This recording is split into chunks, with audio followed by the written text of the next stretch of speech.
ಸ್ನೇಹಿತರೆ, ಮೀಡಿಯಾ ಮಾಸ್ಟರ್ಸ್ಗೆ ಸ್ವಾಗತ ಸುಸ್ವಾಗತ. ಗೆಳೆಯರೆ, ಮೊನ್ನೆ ತಾನೇ ಭಾರತಕ್ಕೆ ಬಂದು ಇಲ್ಲೊಂದಷ್ಟು ಒಪ್ಪಂದಗಳಿಗೆ ಸಹಿ ಹಾಕಿದ್ದ ಶ್ರೀಲಂಕಾದ ಅಧ್ಯಕ್ಷ ಅನುರಾ ಕುಮಾರ್ ದಿಸ್ಸನಾಯ್ಕೆ ಈಗ ಶ್ರೀಲಂಕಾದಲ್ಲಿ ಅದಾನಿ ಕಂಪನಿಗೆ ಒಂದು ಶಾಕ್ ಕೊಟ್ಟಿದ್ದಾರೆ. ಭಾರತಕ್ಕೆ ಬಂದು ಹೋದ ಕೆಲವೇ ದಿನಗಳಲ್ಲಿ ಚೈನಾಗೆ ಕೂಡ ಹೋಗಿ ಬಂದ ದಿಸ್ಸನಾಯ್ಕೆಗೆ ಈಗ ಶ್ರೀಲಂಕಾದಲ್ಲಿ ಚೈನಾದ ಹೂಡಿಕೆಗಳ ಕನಸು ಬೀಳ್ತಾ ಇದೆ. ಮತ್ತೊಂದು ಕಡೆ ಅಂತಾರಾಷ್ಟ್ರೀಯ ಜಲಗಡಿಗಳನ್ನು ಉಲ್ಲಂಘಿಸಿ ಶ್ರೀಲಂಕೆಯ ನೀರಲ್ಲಿ ಮೀನು ಹಿಡಿತಾ ಇದ್ರು ಅಂತ ಶ್ರೀಲಂಕಾ 3 ಭಾರತೀಯ ಹಡಗುಗಳು ಹಾಗೂ 34 ಮಂದಿ ಮೀನುಗಾರರನ್ನ ತನ್ನ ವಶಕ್ಕೆ ತಗೊಂಡಿದೆ. ಇವರೆಲ್ಲ ತಮಿಳುನಾಡಿನ ರಾಮನಾಥಪುರಂ ಜಿಲ್ಲೆಗೆ ಸೇರಿದವರು ಅಂತ ಹೇಳಲಾಗ್ತಾ ಇದ್ದು, ಈ ಮೀನುಗಾರರನ್ನ ಇರಾನ್ ತೀವುಗೆ ಕರೆದೊಯ್ಯಲಾಗಿದೆ ಅಂತ ಲಂಕೆಯ ಅಧಿಕಾರಿಗಳು ತಿಳಿಸಿದ್ದಾರೆ. ಹಾಗಾದ್ರೆ ಭಾರತ ಏನೇ ಸಹಾಯ ಮಾಡಿದರೂ ಶ್ರೀಲಂಕಾಗೆ ಚೈನಾ ಮೇಲೆ ಮಾತ್ರ ಯಾಕೆ ಅಷ್ಟೊಂದು ಪ್ರೀತಿ? ಅದಾನಿ ಮೇಲೆ ಲಂಕೆಯ ಹೊಸ ಅಧ್ಯಕ್ಷರು ಕಣ್ಣು ಹಾಕ್ತಾ ಇರೋದು ಯಾಕೆ? ಬನ್ನಿ ನೋಡೋಣ. ಗೆಳೆಯರೆ, ಅದಾನಿ ಬಗ್ಗೆ ಹೇಳೋದಕ್ಕೂ ಮೊದಲು ನಿಮಗೆ ಶ್ರೀಲಂಕಾದಲ್ಲಿ ತಮಿಳುನಾಡಿನ ಮೀನುಗಾರರನ್ನ ಬಂಧಿಸಿರುವ ಬಗ್ಗೆ ಹೇಳ್ಬಿಡ್ತೀನಿ. ಮೊನ್ನೆ ರಾಮನಾಥಪುರಂ ಜಿಲ್ಲೆಯಿಂದ ಸುಮಾರು 400 ಮೀನುಗಾರಿಕಾ ಹಡಗುಗಳು ಸಮುದ್ರಕ್ಕಿಳಿದ್ವು. ಆ ಪೈಕಿ ಒಂದಷ್ಟು ಹಡಗುಗಳು ನ್ಯಾಷನಲ್ ಮ್ಯಾರಿಟೈಮ್ ಬೌಂಡ್ರಿ ಲೈನ್ ಬಳಿ ಮೀನುಗಾರಿಕೆ ಮಾಡ್ತಾ ಲಂಕೆಯ ನೀರನ್ನು ಪ್ರವೇಶಿಸಿವೆ. ಆ ಸಂದರ್ಭದಲ್ಲಿ ಆ ಭಾಗದಲ್ಲಿ ಗಸ್ತು ತಿರುಗುತ್ತಾ ಇದ್ದ ಲಂಕಾ ನೌಕಾದಳ ಈ ಮೀನುಗಾರರ ಹಡಗುಗಳಿಗೆ ಎಚ್ಚರಿಕೆ ಕೊಟ್ಟಿದೆ. ಆನಂತರ ಇವುಗಳನ್ನು ಚೇಸ್ ಮಾಡಿದೆ. ಈ ಸಂದರ್ಭದಲ್ಲಿ 3 ಭಾರತೀಯ ಮೀನುಗಾರಿಕಾ ಹಡಗುಗಳನ್ನ ಲಂಕೆಯ ನೌಕಾದಳದ ಅಧಿಕಾರಿಗಳು ತಮ್ಮ ವಶಕ್ಕೆ ತಗೊಂಡಿದ್ದಾರೆ. ಅನಧಿಕೃತವಾಗಿ ತಮ್ಮ ಜಲಗಡಿ ಪ್ರವೇಶ ಮಾಡಿ ಮೀನುಗಾರಿಕೆಯನ್ನು ನಡೆಸ್ತಾ ಇದ್ದ ಆರೋಪದ ಮೇರೆಗೆ ಅವರನ್ನ ಕಿಲಿನೋಚಾಚಿ ವಿಭಾಗದ ಅಸಿಸ್ಟೆಂಟ್ ಡೈರೆಕ್ಟರ್ ಆಫ್ ಫಿಶರೀಸ್ಗೆ ಒಪ್ಪಿಸಲಾಗಿದೆ. ಮುಂದೆ ಅವರ ಮೇಲೆ ಶ್ರೀಲಂಕಾ ಕಾನೂನು ಕ್ರಮಗಳನ್ನು ಕೈಗೊಳ್ಳುತ್ತೆ. ಗೆಳೆಯರೆ, ಈ ಭಾಗದಲ್ಲಿ ಲಂಕೆಯ ಮೀನುಗಾರರು ಭಾರತದ ಜಲಗಡಿಯನ್ನು ಪ್ರವೇಶ ಮಾಡುವುದು ಮತ್ತು ನಮ್ಮ ತಮಿಳುನಾಡಿನ ಮೀನುಗಾರರು ಜಲಗಡಿಗಳನ್ನು ಉಲ್ಲಂಘಿಸಿ ಲಂಕೆಯ ನೀರಲ್ಲಿ ಮೀನು ಹಿಡಿಯೋದು, ಈ ತರದ ಘಟನೆಗಳು ಆಗಾಗ ಆಗ್ತಲೇ ಇರುತ್ತವೆ. ಇಲ್ಲಿ ಲಂಕಾ ಹಾಗೂ ಭಾರತದ ನಡುವಿನ ಈ ಸಮುದ್ರ ಗಡಿ ಕೂಡ ತುಂಬಾ ದೊಡ್ಡದೇನಲ್ಲ. ಹಾಗೆ ಇದು ಅತಿ ಹೆಚ್ಚು ಪ್ರಮಾಣದಲ್ಲಿ ಮೀನು ಸಿಗುವ ಪ್ರದೇಶ. ಹೀಗಾಗಿ ಇಲ್ಲಿ ಮೀನುಗಾರಿಕೆ ನಡೆಸುವಾಗ ಅವರು ನಮ್ಮ ಗಡಿ ದಾಟೋದು, ನಮ್ಮ ಮೀನುಗಾರರು ಅವರ ಗಡಿ ದಾಟೋದು, ಇದೆಲ್ಲ ಆಗ್ತಲೇ ಇರುತ್ತೆ. ಇದನ್ನು ಮಾನವೀಯತೆಯ ಹಿನ್ನೆಲೆಯಲ್ಲಿ ನೋಡಬೇಕು. ಆದರೆ ಶ್ರೀಲಂಕಾಗೆ ಅಷ್ಟು ದೊಡ್ಡ ಗುಣ ಇಲ್ಲ. ಅವರು ಇದುವರೆಗೆ ಅಂದರೆ ಈ ವರ್ಷದ ಆರಂಭದಿಂದ ಇಲ್ಲಿವರೆಗೆ ಈ ಭಾಗದಲ್ಲಿ ಜಲಗಡಿಗಳನ್ನು ದಾಟಿದರು ಅನ್ನೋ ಕಾರಣಕ್ಕೆ ತಮಿಳುನಾಡಿನ ಒಟ್ಟು 6 ಮೀನುಗಾರಿಕಾ ಹಡಗುಗಳು ಹಾಗೂ ಸುಮಾರು 54 ಮಂದಿ ಮೀನುಗಾರರನ್ನ ಬಂಧಿಸಿದ್ದಾರೆ. ಮುಂದೆ ಎರಡೂ ದೇಶಗಳ ನಡುವೆ ಮಾತುಕತೆಗಳು ನಡೆದಾಗ ಭಾರತ ಹಾಗೂ ಶ್ರೀಲಂಕಾ ಎರಡು ತಮ್ಮ ತಮ್ಮ ಜೈಲುಗಳಲ್ಲಿರೋ ಮೀನುಗಾರರನ್ನ ಪರಸ್ಪರ ಬಿಡುಗಡೆ ಮಾಡಿಕೊಳ್ಳುತ್ತವೆ. ಅಲ್ಲಿವರೆಗೆ ಪಾಪ ಇವರು ಲಂಕೆ ಜೈಲಲ್ಲಿ ಇರಬೇಕಾಗತ್ತೆ. ಇನ್ನು ಮೊನ್ನೆ ಶ್ರೀಲಂಕಾದ ಅಧ್ಯಕ್ಷ ಅನುರಾ ಕುಮಾರ ದಿಸ್ಸನಾಯ್ಕೆ ಭಾರತಕ್ಕೆ ಬಂದಿದ್ದಾಗ ಕೂಡ ಈ ವಿಷಯವನ್ನ ಭಾರತ ಶ್ರೀಲಂಕಾದ ಮುಂದೆ ಪ್ರಸ್ತಾಪ ಮಾಡಿದೆ. ಮೀನುಗಾರರ ವಿಷಯದಲ್ಲಿ ಎರಡೂ ದೇಶಗಳು ಸಾನುಭೂತಿಯಿಂದ ವರ್ತಿಸಬೇಕು ಅಂತ ಭಾರತ ಹೇಳಿದೆ. ಆದರೂ ಸದ್ಯಕ್ಕೆ ಈ ಸಮಸ್ಯೆಗಳು ಬಗೆಹರಿತಾ ಇಲ್ಲ. ಇನ್ನು ಈ ದಿಸ್ಸನಾಯ್ಕೆ ಈಗ ಭಾರತದ ಉದ್ಯಮಿ ಅದಾನಿಗೆ ಕೂಡ ಒಂದು ಶಾಕ್ ಅನ್ನ ಕೊಟ್ಟಿದ್ದಾರೆ. ಮೊನ್ನೆ ಶ್ರೀಲಂಕಾದಿಂದ ಹೊರಬಿದ್ದ ಸುದ್ದಿಯೊಂದು ಇನ್ನು ಮುಂದೆ ಲಂಕೆಯಲ್ಲಿ ಅದಾನಿ ರಿನ್ಯೂಯಬಲ್ ಎನರ್ಜಿ ಪ್ರಾಜೆಕ್ಟ್ ಮೇಲೆ ಸಾಕಷ್ಟು ಹೂಡಿಕೆಗಳನ್ನು ಮಾಡಿದ್ದಾರೆ. ಶ್ರೀಲಂಕಾದ ಉತ್ತರ ಭಾಗದಲ್ಲಿ ಅಂದ್ರೆ ಭಾರತದ ಕಡೆಗಿನ ಶ್ರೀಲಂಕಾ ಭಾಗದಲ್ಲಿ ಅದಾನಿಗೆ ವಿಂಡ್ ಪವರ್ ಘಟಕಗಳನ್ನು ಸ್ಥಾಪನೆ ಮಾಡೋದಕ್ಕೆ 2024ರಲ್ಲಿ ಶ್ರೀಲಂಕಾದ ಸರ್ಕಾರ ಅನುಮತಿಯನ್ನು ಕೊಡ್ತು. ಲಂಕಾ ಸರ್ಕಾರ ಹಾಗೂ ಅದಾನಿ ಕಂಪನಿಯ ನಡುವೆ ಒಂದು ಒಪ್ಪಂದ ಕೂಡ ಆಯಿತು. ಇಲ್ಲಿನ ಪೋನೆರನ್ ಮತ್ತು ಮುನ್ನಾರ್ಗಳಲ್ಲಿ ಈ ವಿದ್ಯುತ್ ಉತ್ಪಾದನಾ ಘಟಕಗಳ ಸ್ಥಾಪನೆ ಆಗಬೇಕು. ಇಲ್ಲಿ 484 ಮೆಗಾವ್ಯಾಟ್ ವಿದ್ಯುತ್ ಅನ್ನು ಉತ್ಪಾದನೆ ಮಾಡುವ 2 ಘಟಕಗಳನ್ನ ಅದಾನಿ ಕಂಪನಿ ಸ್ಥಾಪನೆ ಮಾಡ್ತಾ ಇದೆ.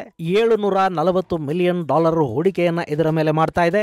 ಇದಲ್ಲದೆ ಕೂಡ ಶ್ರೀಲಂಕಾದಲ್ಲಿ ರಿನ್ಯೂವಬಲ್ ಎನರ್ಜಿ ಕ್ಷೇತ್ರದ ಮೇಲೆ ಸುಮಾರು $1 ಬಿಲಿಯನ್ ನಷ್ಟು ಹಣವನ್ನ ಹೂಡಿಕೆ ಮಾಡ್ತಾ ಇದೀವಿ ಅಂತ ಅದಾನಿ ಕಂಪನಿ ಈ ಹಿಂದೆ ಘೋಷಿಸಿತ್ತು. ಈ ಪ್ರಾಜೆಕ್ಟ್ 2026ರ ಹೊತ್ತಿಗೆ ಮುಕ್ತಾಯಗೊಂಡು ವಿದ್ಯುತ್ ಉತ್ಪಾದನೆಯನ್ನು ಕೂಡ ಆರಂಭ ಮಾಡಬೇಕಿತ್ತು. ಆದರೆ ಈಗ ಅದರ ಮೇಲೆ ಲಂಕೆಯ ಅಧ್ಯಕ್ಷರ ಕಣ್ಣು ಬಿದ್ದಂತೆ ಕಾಣ್ತಾ ಇದೆ. ಈ ಯೋಜನೆ ಶುರುವಾದಾಗಲೇ ಅಂದರೆ ಇದಕ್ಕೆ ಶ್ರೀಲಂಕಾದ ಹಿಂದಿನ ಸರ್ಕಾರ ಒಪ್ಪಿಗೆಯನ್ನು ಕೊಟ್ಟ ಸಂದರ್ಭದಲ್ಲಿ ಈಗಿನ ಅಧ್ಯಕ್ಷ ಅನುರಾ ಕುಮಾರ ಅವತ್ತು ವಿರೋಧ ಪಕ್ಷದಲ್ಲಿದ್ದರು. ಅವರ JVP ಪಕ್ಷ ಅದಾನಿಯ ಈ ಪ್ರಾಜೆಕ್ಟ್ಗೆ ತೀವ್ರ ವಿರೋಧವನ್ನು ಕೂಡ ವ್ಯಕ್ತಪಡಿಸಿತು. ಮತ್ತು ಅನುರಾ ತಾವು ಗೆದ್ದು ಬಂದರೆ ಅದಾನಿಯ ಈ ಪವರ್ ಪ್ರಾಜೆಕ್ಟ್ಗೆ ಅನುಮತಿಯನ್ನು ಕೊಡೋದಿಲ್ಲ ಅಂತ ಹೇಳಿದರು. ಅಷ್ಟೇ ಅಲ್ಲ, ಲಂಕಾ ಸರ್ಕಾರ ಮಾರುಕಟ್ಟೆಯ ದರಕ್ಕಿಂತ ಹೆಚ್ಚಿನ ಹಣವನ್ನು ಅದಾನಿಗೆ ಕೊಡ್ತಾ ಇದೆ ಅಂತ ಕೂಡ ಅನುರಾ ಆರೋಪವನ್ನು ಮಾಡಿದೆ. ಅದಾನಿ ಕಂಪನಿ ಈ ವಿಂಡ್ ಪವರ್ ಪ್ರಾಜೆಕ್ಟ್ ಮೂಲಕ ಉತ್ಪಾದನೆ ಮಾಡುವ ವಿದ್ಯುತ್ತನ್ನು ಪ್ರತಿ ಕಿಲೋವ್ಯಾಟ್ ಅವರ್ಗೆ 8.26 ಸೆಂಟ್ಸ್ಗೆ ಶ್ರೀಲಂಕಾಗೆ ಮಾರಾಟ ಮಾಡೋದಕ್ಕೆ ಒಪ್ಪಂದ ಮಾಡಿಕೊಂಡಿತ್ತು. ಆದರೆ ಇಷ್ಟೇ ವಿದ್ಯುತ್ತನ್ನು ಸ್ಥಳೀಯ ಸಂಸ್ಥೆಗಳು 4.88 ಸೆಂಟ್ಸ್ಗೆ ಮಾರಾಟ ಮಾಡೋದಕ್ಕೆ ಸಿದ್ಧ ಇರುವಾಗ ದುಪ್ಪಟ್ಟು ಬೆಲೆಗೆ ಯಾಕೆ ಇದನ್ನು ಖರೀದಿ ಮಾಡಬೇಕು ಅನ್ನೋದು ದಿಸ್ಸಾನಾಯ್ಕೆ ಅವರ ವಿರೋಧಕ್ಕೆ ಪ್ರಮುಖ ಕಾರಣ ಆಗಿತ್ತು.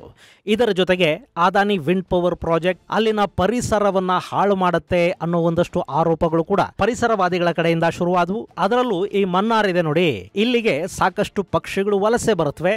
ಈ ಭಾಗದಲ್ಲಿ ವಿದ್ಯುತ್ ತಯಾರಿಕಾ ಘಟಕವನ್ನ ಸ್ಥಾಪನೆ ಮಾಡೋದ್ರಿಂದ ಪಕ್ಷಿಗಳ ವಲಸೆಗೆ ತೊಂದರೆಯಾಗೋದಷ್ಟೇ ಅಲ್ಲದೆ ಅವುಗಳ ಸಂತಾನೋತ್ಪತ್ತಿಯ ಮೇಲೆ ಕೂಡ ಇದು ಪರಿಣಾಮವನ್ನು ಬೀರುತ್ತೆ ಅಂತ ಪರಿಸರವಾದಿಗಳು ಆತಂಕವನ್ನು ವ್ಯಕ್ತಪಡಿಸಿದರು ಮತ್ತು ಈ ಯೋಜನೆಗೆ ವಿರೋಧವನ್ನು ಕೂಡ ವ್ಯಕ್ತಪಡಿಸಿದರು. ಇದರ ಜೊತೆಗೆ ಮನ್ನಾರ್ ಭಾಗದಲ್ಲಿನ ಬಿಷಪ್ ನೇತೃತ್ವದಲ್ಲಿ ಈ ಭಾಗದ ಜನರನ್ನ ಈ ಯೋಜನೆಯ ವಿರುದ್ಧ ಎತ್ತಿಕಟ್ಟುವ ಪ್ರಯತ್ನ ಕೂಡ ಇಲ್ಲಿ ನಡೀತು. ಅದಾನಿ ಕಂಪನಿ ಇಲ್ಲಿ ವಿದ್ಯುತ್ ಘಟಕವನ್ನ ಸ್ಥಾಪನೆ ಮಾಡಿದ್ರೆ ಸ್ಥಳೀಯ ಕಂಪನಿಗಳು ಕಾರ್ಖಾನೆಗಳಿಗೆ ಇಲ್ಲಿ ಸಮಸ್ಯೆ ಆಗತ್ತೆ ಅನ್ನೋ ಸುಳ್ಳು ಸುದ್ದಿಯನ್ನ ವ್ಯಾಪಕವಾಗಿ ಹರಡುವ ಪ್ರಯತ್ನ ಕೂಡ ಇಲ್ಲಾಯಿತು. ಈ ಎಲ್ಲ ಕಾರಣದಿಂದ ಇಲ್ಲಿ ವಿಂಡ್ ಪವರ್ ಯೋಜನೆಯನ್ನ ಕೈಗೆತ್ತಿಕೊಳ್ಳಬಾರದು ಅಂತ ಸ್ಥಳೀಯ ನಾಗರಿಕರು ಹಾಗೂ ಪರಿಸರವಾದಿಗಳು ಕೂಡ ಒಂದಷ್ಟು ಪ್ರತಿಭಟನೆಗಳನ್ನು ಮಾಡಿದ್ರು. ಈ ಎಲ್ಲ ಕಾರಣಗಳಿಂದ ಹೊಸ ಅಧ್ಯಕ್ಷ ಅನುರಾ ದಿಸ್ನಾಯ್ಕೆ ಅದಾನಿ ಕಂಪನಿಯ ಈ ಕಾಂಟ್ರಾಕ್ಟ್ ಅನ್ನ ರದ್ದು ಮಾಡಿದ್ದಾರೆ ಅನ್ನೋ ಥರದ ಸುದ್ದಿಗಳು ಅಲ್ಲಿ ವ್ಯಾಪಕವಾಗಿ ಹರಡೋದಕ್ಕೆ ಶುರುವಾದವು. ಈ ಸುದ್ದಿ ಬಂದದ್ದು ಅನುರಾ ಕುಮಾರ್ ದಿಸ್ನಾಯ್ಕೆ ಚೈನಾಗ್ ಹೋಗಿ ಬಂದ ನಂತರ. ಗೆಳೆಯರೆ, ಭಾರತಕ್ಕೆ ಬಂದು ಹೋದ ಬೆನ್ನಲ್ಲೇ ಅನುರಾ ಚೈನಾಗೂ ಕೂಡ ಹೋದ್ರು. ಶ್ರೀಲಂಕಾದ ಸದ್ಯದ ಪರಿಸ್ಥಿತಿಯಲ್ಲಿ ಅವರಿಗೆ ಭಾರತವೂ ಬೇಕು. ಚೈನಾ ಲಂಕೆಗೆ ವಿಪರೀತ ಪ್ರಮಾಣದ ಸಾಲ ಕೊಟ್ಟಿದೆ, ಹೂಡಿಕೆಗಳನ್ನು ಕೂಡ ಮಾಡ್ತಾ ಇದೆ. ಈಗಲೂ ಕೂಡ ಚೈನಾ ಶ್ರೀಲಂಕೆಯ ಹಂಬನ್ತೋಟದಲ್ಲಿ ರಿಫೈನರಿ ಯೂನಿಟ್ ಅನ್ನು ಸ್ಥಾಪನೆ ಮಾಡೋದಕ್ಕೆ $3.7 ಬಿಲಿಯನ್ ಹೂಡಿಕೆ ಮಾಡೋದಕ್ಕೆ ಮುಂದಾಗಿದೆ. ಹಾಗೆ ರಿನ್ಯೂವಬಲ್ ಎನರ್ಜಿ ವಿಷಯದಲ್ಲಿ ಕೂಡ ಶ್ರೀಲಂಕಾದಲ್ಲಿ ಸುಮಾರು $800 ಮಿಲಿಯನ್ ಹೂಡಿಕೆ ಮಾಡುವ ಆಸಕ್ತಿಯನ್ನ ಚೈನಾ ತೋರಿಸ್ತಾ ಇದೆ. ಹೀಗಾಗಿ ಇಲ್ಲಿಂದ ಅದಾನಿ ಕಂಪನಿಯನ್ನು ಎಬ್ಬಿಸಿ ಕಳುಹಿಸಿದ್ರೆ ಅಲ್ಲಿಗೆ ಚೈನಾ ಸರ್ಕಾರಿ ಸಂಸ್ಥೆಯೊಂದು ಬಂದು ಕೂತ್ಕೊಳ್ಳುತ್ತೆ. ಇನ್ನು ಲಂಕೆಯ ಉತ್ತರ ಭಾಗ ಅಂದ್ರೆ ಭಾರತಕ್ಕೆ ಹತ್ತಿರದ ಭಾಗ. ಹೀಗಾಗಿ ಚೈನಾ ಅಲ್ಲಿಗೆ ಬರೋದು ಭಾರತದ ದೃಷ್ಟಿಯಿಂದ ತುಂಬಾನೇ ಅಪಾಯಕಾರಿ ಅಂತ ಕೂಡ ಅನ್ನಿಸ್ಕೊಳ್ಳುತ್ತೆ. ಹೀಗಾಗಿ ಚೈನಾ ಅದಾನಿಯನ್ನು ಎಬ್ಬಿಸಿ ಅಲ್ಲಿಗೆ ತಾನು ಬಂದು ಕೂತ್ಕೋತಿದೆ ಅನ್ನೋ ಸುದ್ದಿಗಳು ಅಲ್ಲಿ ವ್ಯಾಪಕವಾಗಿ ಹರಡೋದಕ್ಕೆ ಶುರುವಾಗಿದ್ವು. ಈಗ ಈ ಬಗ್ಗೆ ಅದಾನಿ ಕಂಪನಿ ಒಂದು ಸ್ಪಷ್ಟನೆಯನ್ನು ಕೊಟ್ಟಿದೆ. ಶ್ರೀಲಂಕಾದಲ್ಲಿ ನಮ್ಮ ಪ್ರಾಜೆಕ್ಟ್ ಬಗ್ಗೆ ಹರಡ್ತಾ ಇರುವ ಸುದ್ದಿಗಳು ಸುಳ್ಳು, ಅಲ್ಲಿ ಅಂಥದ್ದೇನೂ ಆಗಿಲ್ಲ ಅಂತ ಅದಾನಿ ಕಂಪನಿ ಹೇಳ್ಕೊಂಡಿದೆ. ಆದರೆ ಇಲ್ಲಿ ಅದಾನಿ ಕಂಪನಿಯ ಬಗ್ಗೆ ಮಾಧ್ಯಮಗಳಲ್ಲಿ ಬಂದ ವರದಿಯೂ ಸಂಪೂರ್ಣ ನಿಜ ಅಲ್ಲ. ಹಾಗಂತ ಏನೂ ಆಗೇ ಇಲ್ಲ ಅನ್ನೋ ಥರದ ಅದಾನಿ ಕಂಪನಿಯ ಮಾತುಗಳು ಕೂಡ ಇಲ್ಲಿ ಪೂರ್ಣ ಸತ್ಯ ಅಲ್ಲ. ಇಲ್ಲಿ ಇವೆರಡರ ನಡುವಿನ ಒಂದು ಘಟನೆ ನಡೆದಿದೆ. ಅದೇನು ಅಂದರೆ, ದಿಸ್ಸಾನಾಯ್ಕೆ ಸರ್ಕಾರ ಅದಾನಿ ಕಂಪನಿಯ ಕಾಂಟ್ರಾಕ್ಟ್ ಅನ್ನು ರದ್ದು ಮಾಡೋದು ಅಥವಾ ಪ್ರಾಜೆಕ್ಟ್ ಟೆಂಡರ್ ಅನ್ನೇ ರದ್ದು ಮಾಡಿ ಬೇರೆ ಯಾರಿಗೋ ಅದನ್ನು ಕೊಡೋ ಕೆಲಸವನ್ನ ಸದ್ಯಕ್ಕೆ ಮಾಡ್ತಾ ಇಲ್ಲ. ಬದಲಿಗೆ ಅವರಿಗೆ ಅಬ್ಜೆಕ್ಷನ್ ಇರೋದು ಅದಾನಿ ಸಂಸ್ಥೆ ಜೊತೆ ಈ ಹಿಂದಿನ ಸರ್ಕಾರ ಮಾಡಿಕೊಂಡಿದ್ದ ಬೆಲೆ ಒಪ್ಪಂದದ ಬಗ್ಗೆ. ಹೀಗಾಗಿ ಆ ಬೆಲೆಯನ್ನ ಮರುಪರಿಶೀಲಿಸೋದಕ್ಕೆ ಶ್ರೀಲಂಕಾ ಸರ್ಕಾರ ಆದೇಶವನ್ನು ಕೊಟ್ಟಿದೆ ಮತ್ತು ಬೆಲೆ ಒಪ್ಪಂದಕ್ಕೆ ಸಂಬಂಧಿಸಿದ ಹಳೆಯ ಒಡಂಬಡಿಕೆಯನ್ನ ಈಗಿನ ಲಂಕಾ ಸರ್ಕಾರ ರದ್ದು ಮಾಡಿದೆ. ಈಗ ಹೊಸದಾಗಿ ಪ್ರೈಸ್ ನೆಗೋಸಿಯೇಷನ್ ನಡೀಬೇಕು. ಅದಕ್ಕಾಗಿ ಒಂದು ತಜ್ಞರ ಸಮಿತಿಯನ್ನ ಅಲ್ಲಿ ಸರ್ಕಾರ ನೇಮಕ ಮಾಡಿದೆ. ಅವರು ಉತ್ಪಾದನಾ ವೆಚ್ಚ, ಮಾರುಕಟ್ಟೆಯ ಬೆಲೆ, ಸಪ್ಲೈ ಲಾಸ್, ಬೇಡಿಕೆ ಎಲ್ಲವನ್ನು ಪರಿಗಣಿಸಿ ಹೊಸ ದರಪಟ್ಟಿಯನ್ನು ತಯಾರು ಮಾಡಿ ಅದರಂತೆ ಹೊಸ ಒಪ್ಪಂದವನ್ನು ಮಾಡ್ಕೋತಾರೆ. ಅದಕ್ಕೆ ಅದಾನಿ ಸಂಸ್ಥೆ ಒಪ್ಪಿದ್ರೆ ಈ ಪ್ರಾಜೆಕ್ಟ್ ಮುಂದುವರಿಯುತ್ತೆ. ಹಾಗಲ್ಲದೆ ಇದ್ರೆ ಅಲ್ಲಿಗೆ ಚೈನಾನೋ ಅಥವಾ ಬೇರೆ ಯಾವುದೋ ಕಂಪನಿ ಬಂದು ಕೂತ್ಕೊಳ್ಳುತ್ತೆ. ಒಟ್ಟಾರೆ ಇಲ್ಲಿ ಅದಾನಿ ಕಂಪನಿಯನ್ನ ಹದ್ದುಬಸ್ತಲ್ಲಿಡ್ತಾ ಭಾರತ ಹಾಗೂ ಚೈನಾ ಎರಡೂ ದೇಶಗಳ ಜೊತೆಗಿನ ಸಂಬಂಧಗಳನ್ನು ಕೂಡ ಮೇಂಟೈನ್ ಮಾಡ್ಕೊಳ್ಳೋ ಪ್ರಯತ್ನದಲ್ಲಿ ಶ್ರೀಲಂಕಾದ ಹೊಸ ಅಧ್ಯಕ್ಷ ಅನುರಾ ಕಾಣ್ತಾ ಇದ್ದಾರೆ. ಇದು ಗೆಳೆಯರೆ, ಲಂಕೆಯಲ್ಲಿ ಅದಾನಿ ಕಂಪನಿಯ ವಿದ್ಯುತ್ ಉತ್ಪಾದನಾ ಘಟಕದ ವಿವಾದಕ್ಕೆ ಸಂಬಂಧಪಟ್ಟ ಮಾಹಿತಿ. ಮುಂದಿನ ಸಂಚಿಕೆಯಲ್ಲಿ ಮತ್ತಷ್ಟು ವಿಶೇಷಗಳ ಜೊತೆ ಮತ್ತೆ ಭೇಟಿಯಾಗೋಣ. ಅಲ್ಲಿವರೆಗೆ ಜೈ ಹಿಂದ್, ಜೈ ಕರ್ನಾಟಕ.